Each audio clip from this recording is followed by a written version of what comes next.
जैसा कि आप सभी लोग सुन रहे हैं YouTube, Facebook, Instagram के द्वारा हमारा एक गाना अभी बड़ा ही ट्रेंडिंग में चल रहा है और उस गाने का आज हम राधा रानी कैसेट कंपनी के माध्यम से अर्थ लेकर के आ रहे हैं। कला नीतेशु भैया, तो गाने के बोल क्या थे जरा बताना। सतयुग में एक कन्या जनमी, नाम धरो बको भानुमति।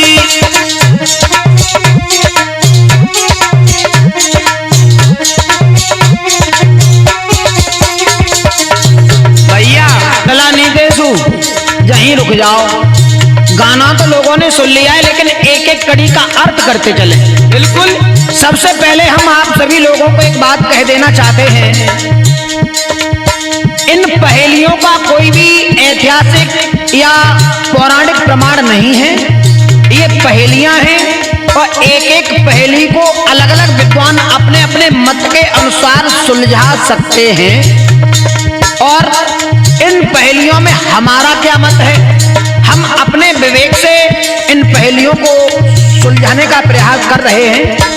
कुछ लोग प्रयास कर भी चुके हैं, लेकिन कहावत वही आ जाती है। चलो छोड़ो, आओ देखते हैं। पहली लाइन नीतेशु ने कही कि सतयुग में एक कन्या जन्मी, नाम धरोजा को भानुमति। मती गलती तो हमसे ही हो गई लला। भैया हमने बहुत रोको लेकिन तुम माने ना। जैसे ही हमने गाना डाला, गाना थोड़ा पॉपुलर होने लगा, लोगों की फोन आने लगे, लोगों ने हिंट मांगना प्रारंभ कर दी कि कुछ तो बताओ इसका अर्थ क्या है। तो हमने एक आध कड़ी का अर्थ बता भी दिया, तो लोगों के कान तक, मतलब हमारा भारत देश नकल में तो आगे है ही, लेकिन आपने जिन जिन लोगों ने प्रयास किया, आपको बहुत बहुत धन्यवाद, साधुवाद। आप ऐसे ही मेहनत करते रहे, आपने बहुत अच्छा प्रयास किया। बात बिल्कुल वही सटीक बैठती है बेटा कि सतयुग में एक कन्या जन्मी, नाम धरोजा को भानुमति। तो ये वही भानुमति है, भानु कहते हैं सूर्य को, तो सूर्य की जो पुत्री है किरण, ये वही भानुमति है। अब लाइन दूसरी कहो भैया। त्रेता द्वापुर रही है कुंवारी, कलयुग में जग सोलापति।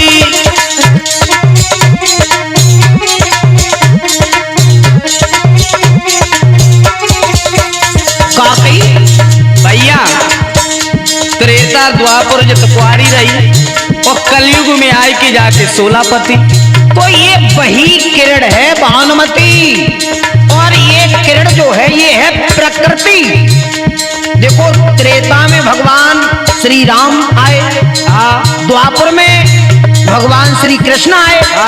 तो देखो, ये प्रकृति भगवान के ऊपर अपना असर, अपना प्रभाव नहीं डाल सकती। सही बात है। इसलिए कहा गया कि ये त्रेता और द्वापुर में कुंवारी रही, लेकिन आगे अरे त्रेता द्वापुर रही कुंवारी, कलयुग में जाके सोलापति।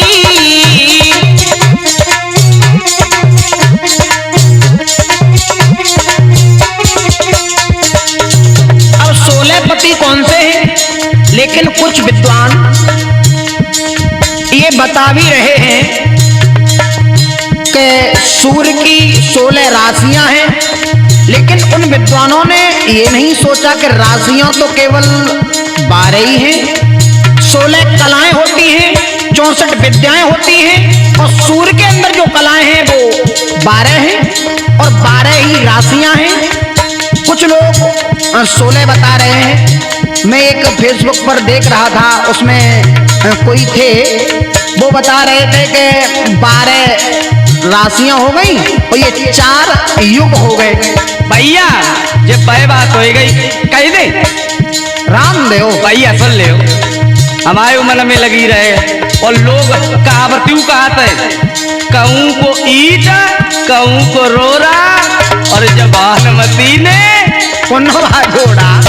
लेकिन सबसे पहले हम बता देना चाहते हैं सुधीर भाई, ये हमारे बाबा गुरु महाभारत सम्राट जी ने पहले ही हमको निर्देश दे दिए थे कि आपको किसी को चैलेंज नहीं देना है, किसी के लिए कोई सवाल जवाब नहीं छोड़ने हैं, तो हम उन्हीं की आज्ञा का पालन कर रहे हैं। हमने ये गाने ये प्रश्न किसी को उत्तर देने के लिए पहले तो कहा नहीं था। ये तो हमारे दोनों भाइयों का, कुछ हमारा था, कुछ नीतेश का था, दोनों में मिश्रित मसाला था।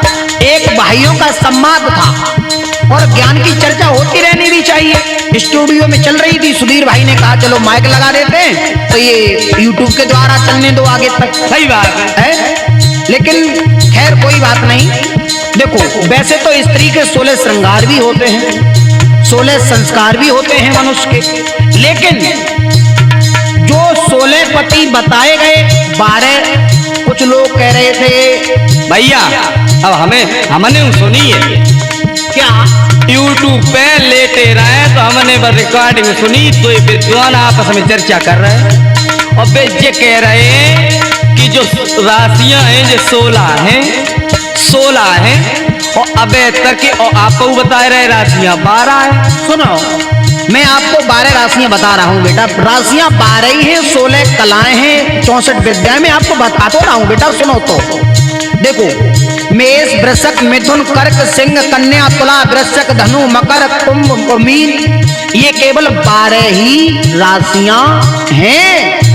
आपकी बात हम मान रहे हैं, लेकिन जो 4 राशियां विद्वान बढ़ा करके बता रहे हैं, दोनों ये कह रहे हैं कि जो विद्वान है उसने 16 राशियां जानी है, पढ़ी है, और जो थोड़ो नील है वो ने 12 ही जानी है। तो ऐसा तो ना होगा, वो जो नरसिंह भगवान ने जब वो हिरण्याकश्यप मारो तो महीना एक अलग से लाए, और इन विद्वानों ने कहला 4 राशि अलग से तो नहीं बनाई। नहीं बेटा, गलत बात।